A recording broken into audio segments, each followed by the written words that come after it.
सफलता एक राह है जिसमें हार या जीत है। टू बी करेक्ट, एक्चुअल में हार नहीं, या तो सीख है या जीत है। ठीक, आज का वीडियो स्टार्ट करते हैं इस कोट के साथ। हेलो स्टूडेंट्स, आप सभी का स्वागत है आपके अपने इस YouTube channel Sandeep Dubey CGPSC में। आज हम लोग एडीओ के सिलेबस के बारे में थोड़ा चर्चा करेंगे। क्योंकि जून में एग्ज़ाम है, PSC ख़त्म होने के बाद लोगों का अगला टारगेट रहेगा एडीओ। ठीक है, असिस्टेंट डेवलपमेंट एग्जीक्यूटिव ऑफिसर। ठीक है, स्टार्ट करते हैं। ठीक है, 2017-18 में पेपर हुआ था, इससे पहले। ठीक, 2017-18 में जो पेपर हुआ था वो 150 नंबर के थे और उसके हिसाब से सिलेबस को यहाँ पर डिस्पैच किया गया था। तो इसमें क्या था? आजीविका था, ठीक, पंचायती राज था, ग्रामीण विकास था, सामान्य ज्ञान था, ओके, और सामान्य हिंदी था।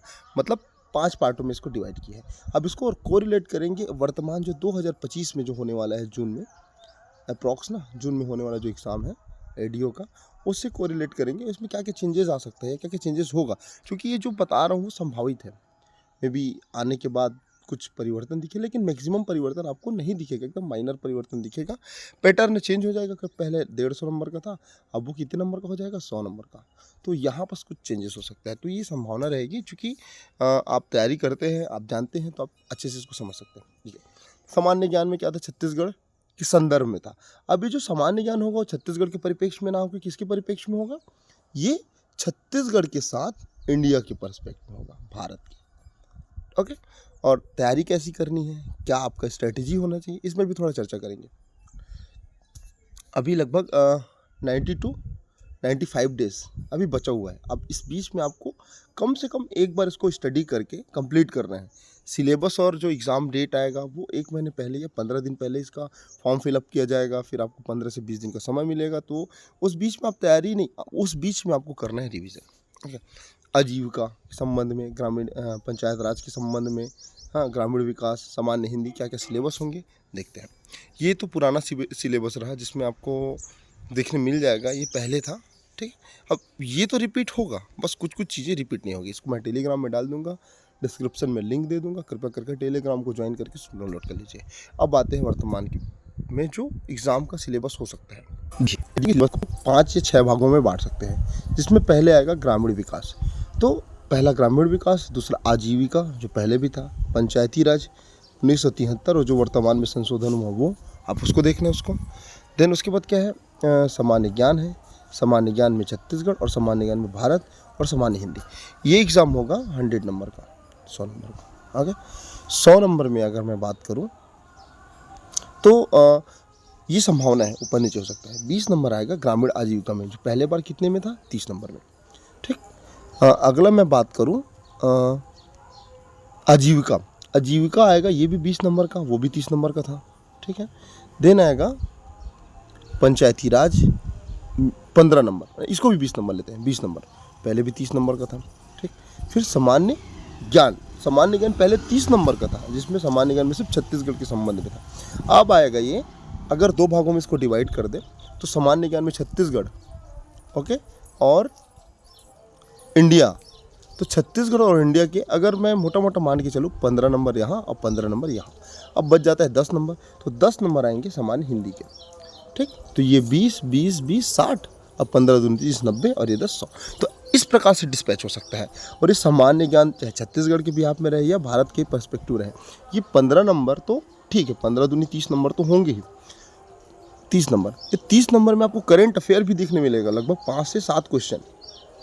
5 से 7 क्वेश्चन आपको करंट अफेयर भी देखने मिलेगा, जो छत्तीसगढ़ और भारत के बिहाफ में रहेगा। क्योंकि जब सिलेबस, ऑथेंटिक सिलेबस आएगा CGVAPAM के वेबसाइट में, तो और अच्छे से समझा जा सकता है। बट आप इसको तैयारी करते रहें। कब तक का करंट अफेयर पढ़ सकते हैं? आप पढ़ सकते हैं जनवरी से लेके जून तक, ये तो 6 महीने का रहा। इससे पहले जून, पिछला जून से लेके वर्तमान, मतलब 2024 के दिसंबर तक, कुल मिला के आपको 1 साल का करंट अफेयर तैयार करना है। और एग्ज़ाम का जो वेटेज दिख रहा है, जिस प्रकार से भी प्रीवियस ईयर में जितने भी एग्जाम हो रहे हैं, आपको 1 साल पुराना भी करंट अफेयर दिखने मिल जा रहा है। आपने बहुत सारी जगह में देखा होगा। लेकिन आपको जब काफ़ी लेंदी लगता है या फिर बहुत हेवी लग रहा होगा, तो आप ना याद रखिएगा, जून तक, जनवरी से जो महत्वपूर्ण चीज़ें हैं उसको एक बार जरूर देखिएगा। तो ये तो रहा हमारा करंट अफेयर। अब आगे बढ़ते हैं। देखिए अब तैयारी कैसे करनी है। आप इसको कई भाग में डिवाइड कर सकते हैं। अगर मैं भारत के बिहाफ में बात करूँ, इंडिया में आपको क्या पढ़ना है, इंडिया का सिलेबस तो बहुत ब्रॉड है भाई, ठीक है। ब्रॉड कैसे है, आपको कॉन्स्टिट्यूशनल भी पढ़ना है, संविधान, आपको इकोनॉमिक्स भी पढ़ना है, ओके, आपको हिस्ट्री भी पढ़ना है, आपको जियोग्राफी भी पढ़ना है, आपको और जो बचा सब्जेक्ट है उसको भी देखना है। तो मैक्सिमम पार्ट आपको संविधान, भूगोल, इतिहास, इसको देख के आपको जाना है, ताकि यहाँ से जो क्वेश्चन है, जो वन लाइनर क्वेश्चन रहता है, वो आपसे गलत मत हो। तो आप इसको कैसे बांट सकते हैं, भारत के संविधान को और ग्रामीण विकास को, ये दोनों आपस में मिलता जुलता सब्जेक्ट है। संविधान जो कि आपने पढ़ा होगा, और ग्रामीण विकास जो आपने पढ़ा होगा, बस हल्की सरसरी निगाहों से देख के आगे बढ़ गए होंगे। अब आपको यहाँ करना है डिटेल में। तो संविधान के साथ आप इसको लेके जा सकते हैं, ठीक। ये आपका तैयारी का पहला फेस होगा। आप इसको 5 से 10 दिन देखें, 5 से 10 दिन पढ़ें। दिन क्या होगा, फिर आप अगला इसको डिस्पैच कर सकते हैं भारत के इतिहास के साथ आजीविका का, क्योंकि सर ने मैं ऐसे बताया कि ऐसे तैयारी करना चाहिए। तो ये एक तरीका है ना कि भारत का इतिहास और आजीविका दोनों को आप एक दूसरे से मर्ज कर सकते हैं, और क्या क्या इसके अंदर है एक बार उसमें भी देखेंगे। अच्छा, पंचायती राज को आप भारत के भूगोल के साथ ले सकते हैं, और हिंदी को आप ले सकते हैं सामान्य ज्ञान, छत्तीसगढ़ के सामान्य ज्ञान के साथ, और करेंट अफेयर को बीच बीच में चलते रहने देना है। अब देखो सिलेबस है, हिंदी के सिलेबस में प्रीवियस ईयर में जो लिखाया हुआ था, या फिर जितने भी सिलेबस है, आपको कंप्लीट सिलेबस दिया जाएगा, उसके हिसाब से आपको पढ़ना है। तो सबसे पहले आपको वाक्य परिचय के बारे में देखना चाहिए, बाद में आता है, आप जब पढ़ेंगे तो वाक्य परिचय में क्या क्या रहेंगे, वाक्य के अंग रहेंगे, है ना, वाक्य, पदक्रम, रचना, मुहावरे और लोकोक्तियाँ, ये सारी चीज़ें हैं। वर्ण विचार स्वर हो गया, व्यंजन हो गया, वर्तनी, लिंग, वचन, स्वर संधि। अब ये जो लिंग है उसको आपको अच्छे से देखना है, क्वेश्चन आता है, ठीक है। स्वर में 3 स्वर होते हैं, संधि, स्वर, व्यंजन और विसर्ग, इसको आपको अच्छे से पढ़ना है। देन समास भी रहेगा, समास, ओके। देन क्या है, उसके बाद क्या है, शब्द विचार में क्या क्या रहेंगे, शब्द के जो प्रमुख स्रोत हैं, शब्द रूप, ठीक है, शब्द स्रोत के आधार पर शब्दों का वर्गीकरण, तत्सम शब्द, तद्भव शब्द, देशज विदेशज, अर्थ के आधार में शब्द के भेद, पर्यायवाची, विलोमार्थी शब्द है, अनेकार्थी शब्द है, ये सारी चीज़ें हैं। उसके बाद आगे देखें तो इसमें और क्या है, शब्द रचना, उपसर्ग, प्रत्यय, समास, जितने भी आपको हिंदी में आप जो पीएससी के मेंस के लिए या फिर पीएससी के प्रीलिम्स के लिए या फिर किसी भी एग्जाम के लिए पढ़ेंगे, तो कंप्लीट सिलेबस आपको एक बार खंगाल के रखना है। साथ में संज्ञा देखना है, सर्वनाम देखना है ना, विशेषण, क्रिया विशेषण, कारक चिन्ह को अच्छे से पढ़ लेना भाई। यहाँ से 1 या 2 क्वेश्चन हर बार आ रहे हैं, तो यहाँ से क्वेश्चन आने की संभावना तो बहुत अच्छा हो जाता है। और सबसे अच्छा चीज़ क्या करिए, आप 5 सालों का, अब मैं 5 सालों का नहीं बोलता, मैं बोलता हूँ 10 सालों का, 10 सालों का PYQ कर दीजिए हिंदी में। आपको क्वेश्चन रिपीटेड देखने मिलेगा, सेम क्वेश्चन नहीं होगा लेकिन पैटर्न तो सेम होगा। तो 10 सालों का जितने भी एग्ज़ाम हुए, ना सिर्फ PSC में या व्यापम में, जितने भी अदर एग्ज़ाम हुए, उसमें जितने भी हिंदी के क्वेश्चन हैं, आप MCQ लगाइए, एक बार देखिए, गलत हो तो कोई दिक्कत नहीं, टेस्ट सीरीज़ कोशिश करिए, टेस्ट सीरीज़ भी परचेस कर लें, ऑनलाइन इतने फ्री में अवेलेबल है, वहाँ भी आप जाके एक बार देख सकते हैं, ठीक है। अब मैं बात करता हूँ ग्रामीण विकास और ग्रामीण विकास के ऊपर। विकास में आपको क्या क्या मिलेंगे, ग्रामीण विकास से संबंधित योजनाएं, उसके हितग्राही क्या होंगे, पात्रता क्या होंगी, किनको मिलेगी, कितनी सहायता राशि है, उद्देश्य क्या है, इसको आपको अच्छे से देखना है। अगेन अगर मैं बात करूँ योजनाएं जो हैं, जैसे हम लोग देखते हैं योजनाओं में क्या क्या देख सकते हैं, MG, नरेगा, मतलब मनरेगा, मनरेगा, इसका फुल फॉर्म क्या है, महात्मा गांधी राष्ट्रीय रोजगार गारंटी योजना।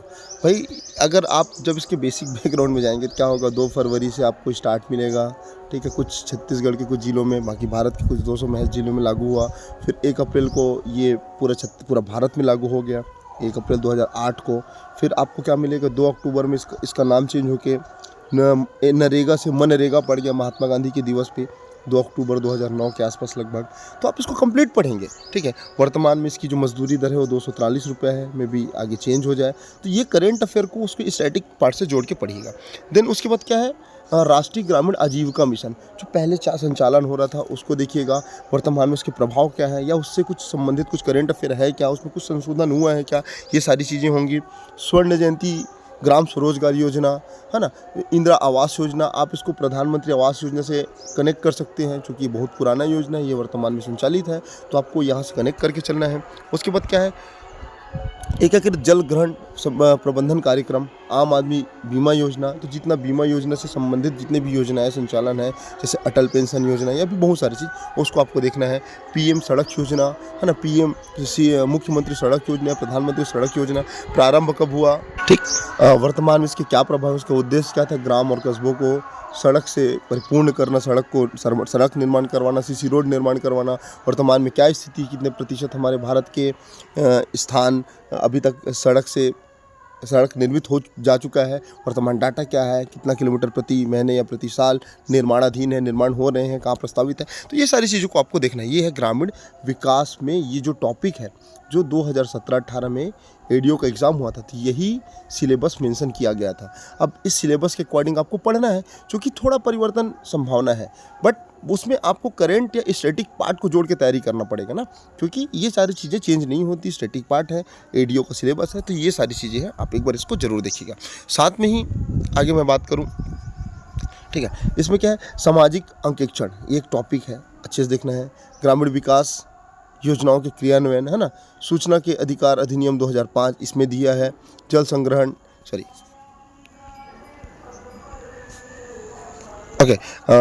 जल ग्रहण प्रबंधन, उसके अलावा भी है बैंकों की भूमिका, बैंकों का दायित्व क्या है, वर्तमान में कितने बैंक हैं, कितने खाते खुले हैं, प्रधानमंत्री एक होता है ना जनधन योजना के अंतर्गत जो खाते खुले हैं, वर्तमान में जो डाटा है उसको ध्यान में रखना।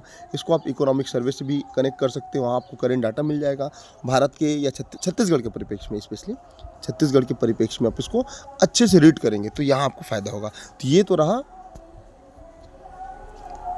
ग्रामीण विकास से संबंधित जो टॉपिक है, जो दिया हुआ था पाठ्यक्रम में, वो सारी चीज़ें हैं। तो आपको इसको अच्छे से पढ़ना है। क्या करेंगे इसके लिए, कुछ नहीं, एक एडीओ का कोई भी पुस्तक जो ऑथेंटिक है, जैसे एचआर पब्लिकेशन का कुछ आता है, पटेल ट्यूटोरियल भी जारी करते हैं, ऐसे कुछ हैं, वहाँ से एक पुस्तक आप निकालिए। यूट्यूब आपके पास अच्छा साधन है, एमसीक्यूज़ लगाइए, तो आप इस सिलेबस को यहाँ कवर कर सकते हैं। और इतना भी समझना है तो कोई एक क्लास ले लीजिएगा, जिससे आप इस चीज़ों को और अच्छे से क्लियर कर सकें। ठीक है, नेक्स्ट बात करते हैं आजीविका के संबंध में। मतलब ये जो है, ये दूसरा टॉपिक है, मतलब पहला दूसरा ऊपर नीचे हो सकता है, ये आजीविका इसमें मेंशन है।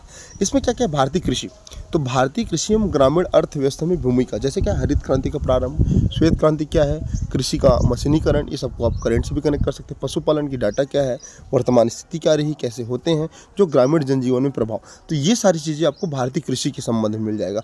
अब इसमें आपको खेती बाड़ी नहीं देखना है, ये जो टॉपिक मेंशन है आप ऑलमोस्ट इसके नियर अबाउट जा सकते हैं, उल चीज़ों को नहीं पढ़े, उसको छोड़े, ठीक। उसके बाद राष्ट्रीय आजीविका मिशन क्या है, उसके प्रभाव क्या है, वर्तमान उसकी स्थिति क्या है, ये सारी चीज़ें हैं।